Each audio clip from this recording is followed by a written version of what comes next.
Hi friends, அனைவருக்கும் வணக்கம். Super star Rajini sir வந்து நேற்று வந்து பார்த்திங்கன்னா அந்த வேள்பாரி வெற்றி பெருவிழாவில் வந்து கலந்துக்கிட்டார். வீரயுக நாயகன் வேள்பாரி, ஓகேங்களா, ஒரே வேள்பாரி தான், ஒரே சூப்பர் ஸ்டார் தான் அப்படின்னு சொல்லிட்டு அந்த தொகுப்பாளி பேசும்போது அரங்கமே அதிர்ச்சி. சு வெங்கடேசன் எழுத்தில் வந்து கிட்டத்தட்ட 1,00,000 பிரதிகளை தாண்டி வந்து விற்பனை செஞ்சு சாதனை படைச்சிருக்கு வேள்பாரி நாவல். இதில் வந்து சிறப்பு விருந்தினராக வந்து இந்த வெற்றி பெருவிழாவில் வந்து ரஜினி சார் வந்து கலந்துக்கிட்டார். உண்மையிலேயே வந்து மிகப்பெரிய ஒரு பெருமைக்குரிய விஷயந்தான். அது மட்டும் இல்லாமல் ரஜினி சார் கூட சேர்ந்து திரைப்பட இயக்குனர் சங்கர், நடிகை ரோஹிணி, பிரபல பேச்சாளர் நீயா நானா கோபிநாத் இவங்கெல்லாம் வந்து கலந்துக்கிட்டாங்க. வேள்பாரி புத்தகம் வந்து 1,00,000 பிரதிகளை தாண்டி விற்பனையில் வந்து சாதனை படைச்சிருக்கு. அதனால் அந்த வெற்றி விழாவில் வந்து சூப்பர் ஸ்டார் ரஜினி சார், இயக்குனர் சங்கர் எல்லாமே கலந்துக்கிட்டாங்க. அது மட்டும் இல்லாமல் ரஜினி சார் பேசும்போது என்ன பேசியிருக்காரு அப்படிங்கிறத பாருங்கள்.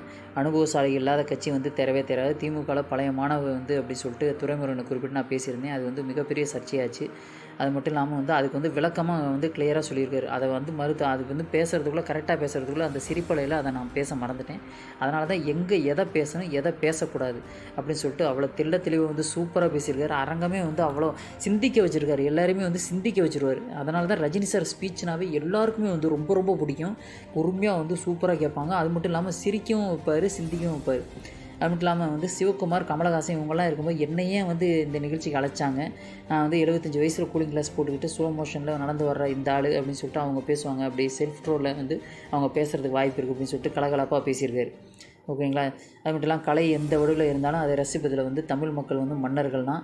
சாதி மதம் பேதம் மொழி எதையும் பார்க்க மாட்டார்கள், தலைமையை தூக்கி வைத்து கொண்டாடுவார்கள். ஹேட்ஸ் ஆஃப் அப்படின்னு சொல்லிட்டு உங்களுக்கு நான் வந்து தலை வணங்குறேன் அப்படி சொல்லிட்டு பேசியிருக்காரு. உண்மையிலேயே வந்து அவர் பேசின அந்த பாயிண்ட்ஸ்லாம் வந்து ரொம்ப சூப்பராக இருக்கும். அவர் மட்டும்தான் இந்த மாதிரி பேச முடியும். ரஜினி சார் வந்து எல்லாருமே வந்து சிரிக்க வைப்பார், சிந்திக்க வைப்பார். அது மட்டும் இல்லாமல் எல்லாருமே வந்து அந்த ஒரு அந்த அந்த நிகழ்ச்சியிலே வந்து அப்படியே ஒன்றி போயிடணும், அந்த அளவுக்கு வந்து அவ்வளோ சூப்பராக வந்து பேசுவார். அவருடைய அந்த பேச்சு, அண்ணா தோத்துட்டு கலைஞர் வந்து ஜெயிச்சது எப்படி அப்படின்னு சொல்லிட்டு 1962ஆம் ஆண்டு சட்டமன்ற தேர்தலில் அண்ணா தான் வந்து கலைஞர் நிற்க வச்சு வெற்றி வந்து வாங்கி கொடுத்தாரு. அது எப்படின்னா அந்த அளவுக்கு வந்து மக்கள் சப்போர்ட் அவருக்கு இருந்தது. கலைஞருக்கு மக்கள் சப்போர்ட் அதிகமாக இருந்தது. அதனால் வந்து அதுவும் வந்து நம்ம வாழ்க்கைக்கு உதாரணம் அப்படி சொல்லியிருப்பார். இந்த வீடியோவை பற்றி கீழே உள்ள கமெண்ட்ஸ்லாம் மறக்காமல் பதிவு பண்ணுங்கள். அது மட்டும் இல்லாமல் அந்த சின்னத்தை, அந்த 1,00,000 பிரதிகளை வந்து இதை தாண்டிச்சில் அந்த சின்னத்தை வந்து திறந்து வச்சிருக்காரு ரஜினி சார். இந்த வீடியோ பற்றி கீழே உள்ள கமெண்ட்ஸ்லாம் மறக்காமல் பதிவு பண்ணுங்கள். சப்ஸ்கிரைப் பண்ணுங்கள். தேங்க்ஸ் ஃபார் வாட்சிங். மறக்காமல் ஷேர் பண்ணுங்கள் வீடியோ பிடிச்சினா. தேங்க்ஸ் ஃபார் வாட்சிங். தேங்க்யூ.